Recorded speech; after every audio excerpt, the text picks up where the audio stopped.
Hello students, कैसे हैं आप। मेटलर्जी में आपको करा रहा था, कुछ दिन का गैप हो गया था, इस वजह से मैं आपको जो रेस्ट पार्ट है, बचा हुआ पार्ट है, वो करा रहा हूँ। मेटलर्जी हम डिस्कस कर रहे थे और मेटलर्जी में मैंने आपको concentration, beneficiation, refining, froth flotation, leaching, ये सारी की सारी प्रोसेसेस मैं आपको करा चुका हूँ। आज मैं आपको उससे आगे चल के रिफाइनिंग कराता हूँ।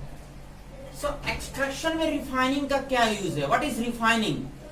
जब आप किसी और का कंसंट्रेशन बेनिफिकेशन कर लेते हो, उसके बाद जो आपके पास क्रूड मेटल बचता है उसको आप प्योरीफाई कराते हो। This process is known as refining. ठीक है, तो अगर रिफाइनिंग को डिफाइन करें तो क्या होती है, it is known as purification, purification of crude metal. अगर आप क्रूड मेटल का प्योरिफिकेशन करते हो, this process is known as refining. और रिफाइनिंग जो है बेसिकली आपके सिलेबस में 7 टाइप से आप जो है इनकी रिफाइनिंग करा सकते हो। First one is known as distillation, second liquation, third electrolytic refining, fourth है जोन रिफाइनिंग, ये इंपॉर्टेंट है। वेपर फेज रिफाइनिंग, सीबीएसई में ज्यादातर क्वेश्चन वेपर फेज रिफाइनिंग से ही आता है। केमिकल मेथड, ये आपके सीबीएसई में नहीं है, पर फिर भी मैं आपको आईआईटी या मेडिकल एग्जाम्स के लिए मैं करवाऊंगा आपको। और लास्ट में क्रोमेटोग्राफी। तो हम एक एक करके स्टार्ट करते हैं। First is known as distillation.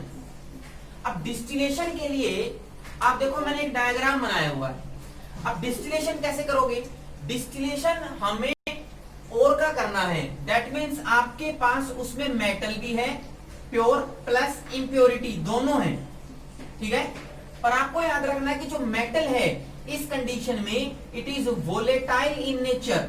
कैसी है वो, वोलेटाइल है। वोलेटाइल का मतलब उसके वेपर जल्दी बन जाएंगे, मेटल के वेपर जल्दी बन जाएंगे, पर जो इंप्योरिटी है उसके वेपर या तो देरी से बनेंगे या फिर बनेंगे ही नहीं। तो आप क्या करो, इस क्रूड मेटल को जिसमें इंप्योरिटी भी है, आपको इस बीकर में लेना है। यू शेप बीकर होता है ये, जिसको हम राउंड बॉटम फ्लास्क बोलते हैं, आरबीएफ, राउंड बॉटम फ्लास्क। इसको ट्राइपॉड स्टैंड पे रखा है, नीचे से मैं यहां से फ्लेम डाल रहा हूं, इसको हीट कर रहा हूं, और ऊपर मैंने ये एक ट्यूब लगा दी है लाइक दिस, और यहाँ पर एक और बीकर है। जब मैं इसको गर्म करूंगा तो देखो मेटल कैसा लिया मैंने, वोलेटाइल। वोलेटाइल का मतलब उसके वेपर जल्दी बन रहे हैं, तो सारे के सारे मेटल के वेपर ऊपर जाएंगे और इस ट्यूब से होते हुए यहाँ पर इस बीकर में आ जाएंगे। और जो आपके पास नॉन वोलेटाइल इंप्योरिटी थी, क्योंकि उसके तो वेपर बनेंगे नहीं, वेपर नहीं बनेंगे तो वो इस राउंड बॉटम फ्लास्क में पड़ा रह जाएगा। तो देखो इस तरीके से मैंने मेटल को इंप्योरिटी से सेपरेट कर दिया है। मेटल कहां गया है, इस बीकर में, और राउंड बॉटम फ्लास्क में कौन रह गया, impurity. This process is known as distillation बोलते हैं इसको। और जनरली इसके लिए इस प्रोसेस का इस्तेमाल किसके लिए करते हैं हम, it is used for the mercury, zinc and cadmium, इन तीनों के लिए आप इसको इस्तेमाल कर सकते हो। ठीक है, दूसरी प्रोसेस पे आते हैं, लिक्वेशन। लिक्वेशन क्या होता है ये देखो, बेसिकली लिक्वेशन एक ऐसी प्रोसेस है जिसमें हम क्रूड मेटल में से मेटल को इंप्योरिटी सेपरेट करते हैं, बट इसमें मेटल का जो मेल्टिंग पॉइंट होता है वो लेस होना चाहिए as compare to that of impurity. Second case करा रहा हूं, लिक्वेशन।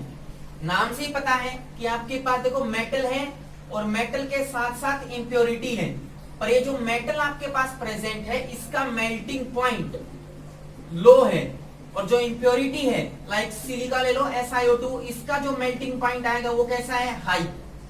ठीक है, जब आप दोनों को हीट करोगे एक साथ, नीचे से क्या कर रहे हो, हीट, तो आपको पता है कि मेटल का मेल्टिंग पॉइंट लो है, वो जल्दी मेल्ट हो जाएगा, लिक्विड में कन्वर्ट हो जाएगा।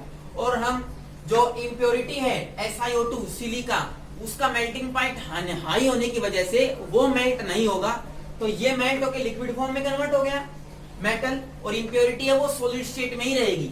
और इस तरीके से हम दोनों से उसको सेपरेट कर सकते हैं, लिक्वेशन बोलते हैं। और जनरली इसमें इस्तेमाल किया जाता है, किस मेटल को हम सेपरेट कर सकते हैं, it is PB, lead and एसेंट, टीन, इनको हम सेपरेट कर सकते हैं। ठीक है, now I am going to start the third method which is known as electrolytic refining. ये जो इलेक्ट्रोलिटिक रिफाइनिंग है ये आपको 10th क्लास में भी आपने स्टडी की थी।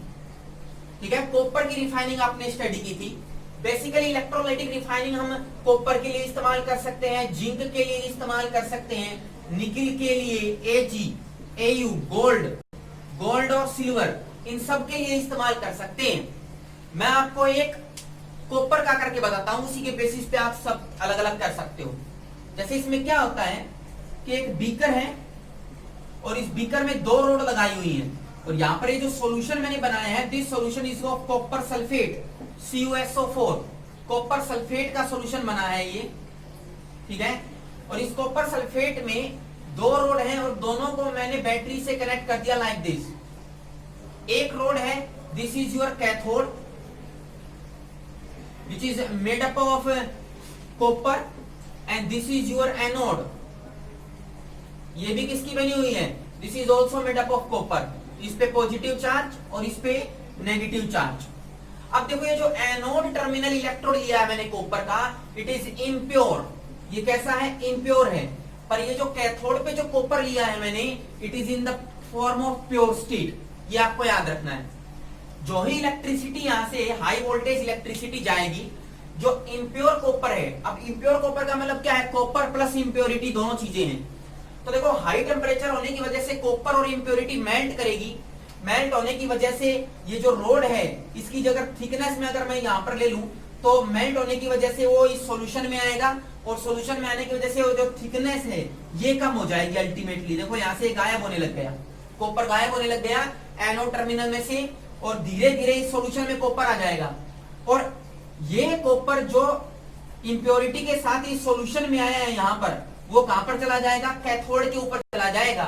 तो धीरे धीरे कैथोड के ऊपर कॉपर का डिपोजिशन होने लगेगा, और जो इम्प्योरिटी कॉपर के साथ मेल्ट करके आई थी वो कुछ समय के बाद यहाँ पर बॉटम में सेटल डाउन हो जाएगी, यहाँ पर बैठ जाएगी impurity, and this impurity is known as anode mud. ये आप 10th क्लास में पढ़ते थे। एनोड मड किसको बोलते हैं, एनोड टर्मिनल से जो इम्प्योरिटी नीचे इस बीकर में आ जाएगी due to the passage of electricity, it is known as anode mud. और जो कैथोड टर्मिनल है उसके ऊपर प्योर कॉपर डिपॉजिट हो जाएगा। This process is known as electrolytic refining. इसमें आप nickel, copper, zinc, silver, gold, इन सब का एक्सट्रैक्शन जो है आप करा सकते हो। तो मैं 3 करा चुका हूं। नेक्स्ट हम करते हैं, that is known as zone refining. ठीक है, जोन रिफाइनिंग क्या है? जोन रिफाइनिंग बेसिकली जो मैंने लिक्वेशन मेथड कराया है सेकंड वाला, इससे जस्ट अपोजिट है। जोन रिफाइनिंग में आपके पास एक ऐसी स्ट्रेट ट्यूब दी जाती है लाइक दिस, और इस ट्यूब में यहां पर आपको हीटिंग, यहां से आपको हीट दी जाती है। ठीक है, इस यू शेप की ट्यूब में, सॉरी इस स्ट्रेट ट्यूब में नीचे से आप हीट करते हो। इस ट्यूब के अंदर क्या होता है, इस ट्यूब के अंदर मेटल प्लस इंप्योरिटी, कहने का मतलब क्रूड मेटल है, इंप्योरिटी के साथ वो प्रेजेंट है। जो ही आप इसको नीचे से हीट करोगे, आपको इस जोन रिफाइनिंग का प्रिंसिपल याद रखना है कि इंप्योरिटीज, प्रिंसिपल है ये, impurities are more soluble in the molten state than the metal, कहने का मतलब अगर आपके पास मेटल और इंप्योरिटी दोनों लिक्विड स्टेट में प्रेजेंट है, तो जो इंप्योरिटी होती है उसकी किसी सॉल्यूशन में सोल्यूबिलिटी ज्यादा होनी चाहिए। उसी टाइप के क्रूड मेटल को हम सेपरेट करा सकते हैं।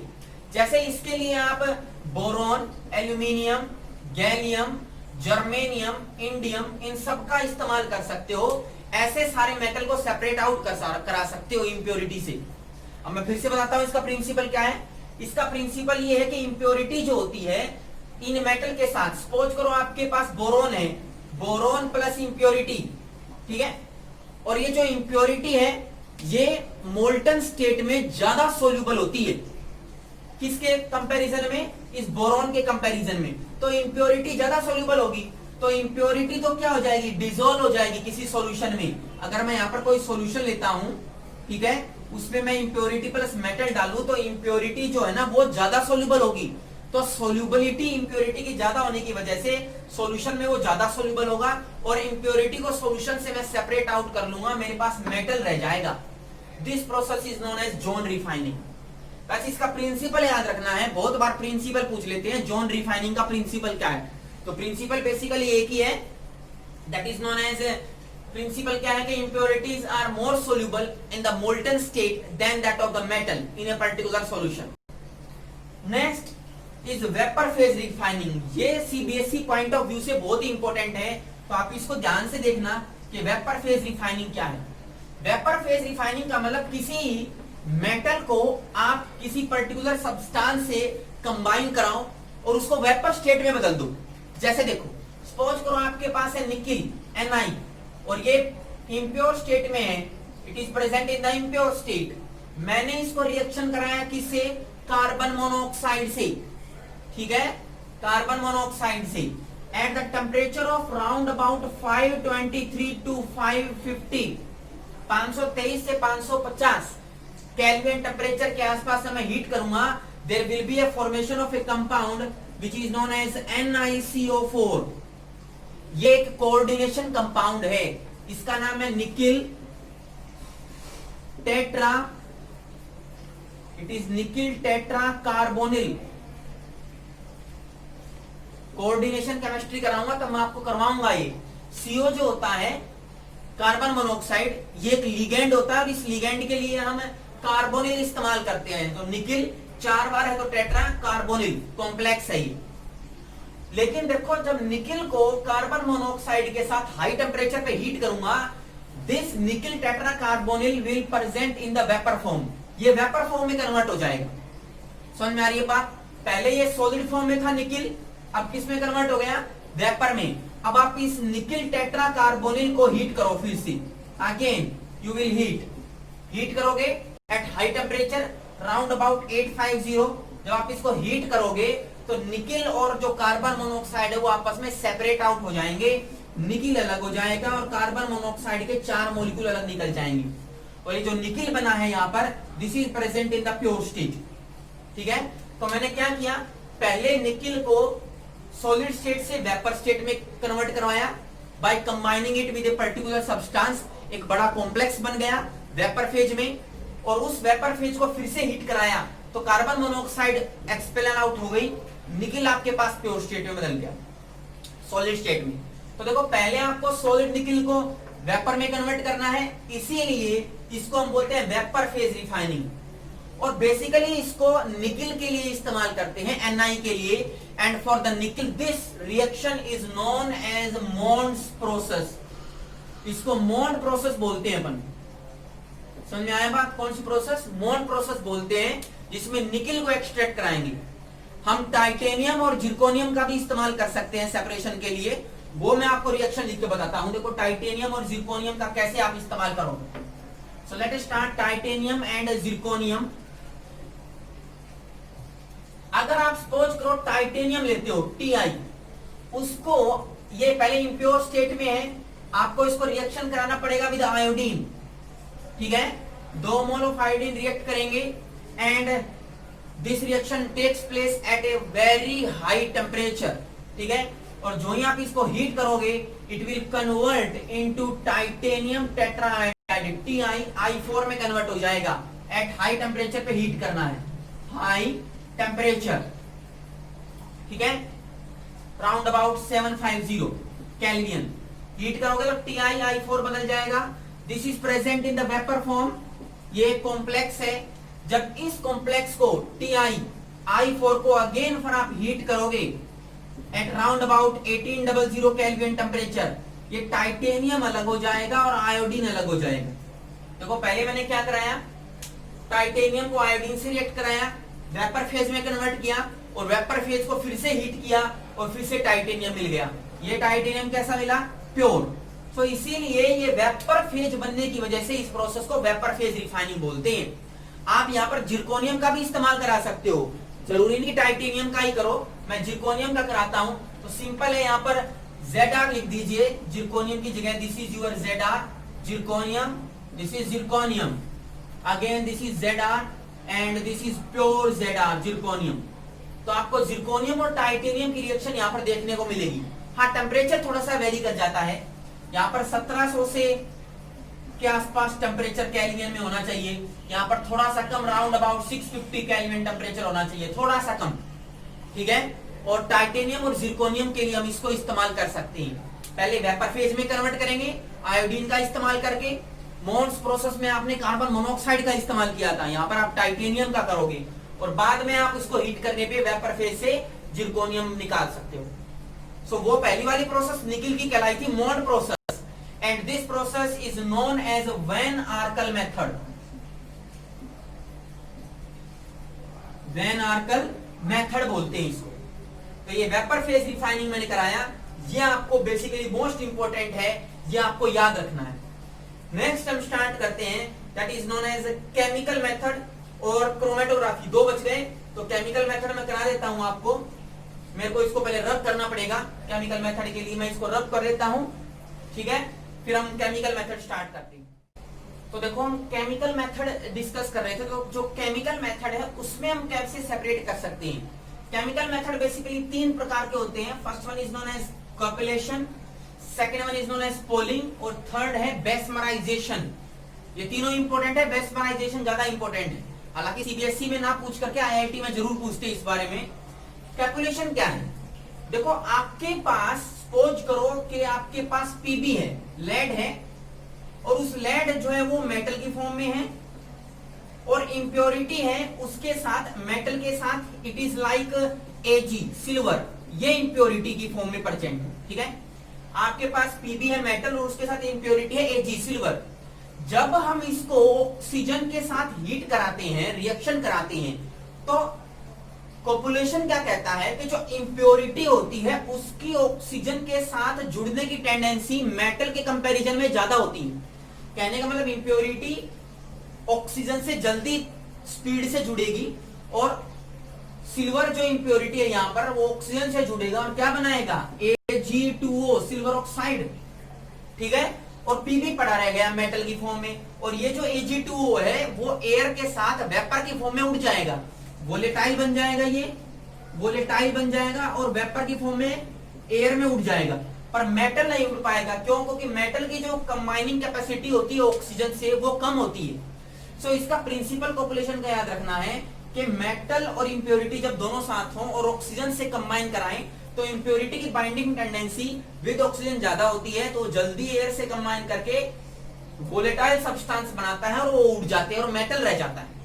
सेकंड जो प्रोसेस है that is known as poling. इसमें क्या होता है कि मेटल आपके पास कॉपर है, देखो ध्यान से, इंटरेस्टिंग चीज है, मेटल आपके पास कॉपर है, दिस इज मेटल, और जो इंप्योरिटी है it is metal oxide, CuO, copper का ही ऑक्साइड मेटल की इंप्योरिटी है। मतलब मेटल भी वही होता है और उसकी इंप्योरिटी भी वही होती है, वो in the form of oxide. Copper metal है और कॉपर का ऑक्साइड क्या है, इंप्योरिटी। एक और एग्जांपल कराता हूं, जैसे PB lead, it is metal, और जो PbO है इट इज इंप्योरिटी, उसका ऑक्साइड इंप्योरिटी होता है। और कहता है कि जब इस इंप्योरिटी को, मेटल को छोड़ दो, इंप्योरिटी को हम रिएक्ट कराते हैं किसी भी लकड़ी के टुकड़े से, वुडन पीस से। अब वुडन पीस में आपको पता है कार्बन और हाइड्रोजन से मिलकर के बनता है, तो जो ही वुडन पीस कार्बन से रिएक्शन करेगा, कार्बन इस मेटल के इंप्योरिटी से रिएक्ट करेगा ऑक्साइड से, तो कॉपर अलग हो जाएगा और कार्बन ऑक्साइड अलग हो जाएगी। मेटल रिएक्ट नहीं करेगा, इंप्योरिटी रिएक्ट करेगी सिर्फ। सपोज करो पीबी है और मेटल के अंदर इंप्योरिटी पीबी है ऑक्साइड की फॉर्म में, और उस पीबीओ में आपने एक वुडन पीस डाला और वुडन पीस में हाइड्रोजन है, तो हाइड्रोजन से कंबाइन करेगी impurity, what will happen, PB plus क्या बना देगा, H2O, वाटर हो जाएगा। यहाँ पर भी आप हाइड्रोजन से रिएक्शन करा सकते हो, तो क्या बनेगा, कॉपर प्लस H2O। तो देखो कार्बन और हाइड्रोजन जो वुडन ब्लॉक में थे वो रिएक्ट करेंगे, मेटल रिएक्ट नहीं करेगा, इंप्योरिटी रिएक्ट करेगी, और इंप्योरिटी भी किसकी होती है, मेटल ऑक्साइड की ही होती है। लास्ट और इंपॉर्टेंट है दैट इज नोन एज बेस्मराइजेशन। इसमें क्या होता है, बेस्मराइजेशन में जनरली मेटल और इंप्योरिटी दोनों को हम एक बड़े से ब्लास्ट फर्नेस में, जिसको हम बोलते हैं भट्टी में गर्म करते हैं। एक भट्टी होती है, बड़ी सी ब्लास्ट फर्नेस है, उसमें हम उसको हीट करते हैं हाई टेम्परेचर पे, और जब हम उसको हाई टेम्परेचर पे हीट करेंगे तो क्या होगा, देखो इंटरेस्टिंग चीज होगी। क्या होगा जब हाई टेम्परेचर पे हीट करेंगे, सपोज करो आपके पास Mn है, मेटल है, मेटल को जब मैं हीट करूंगा तो हीट किसकी प्रेजेंस में होगा, ऑक्सीजन की प्रेजेंस में, तो क्या बनाएगा, मेटल ऑक्साइड MnO बन गया, ठीक है, ये बन जाएगा मैग्नीज ऑक्साइड।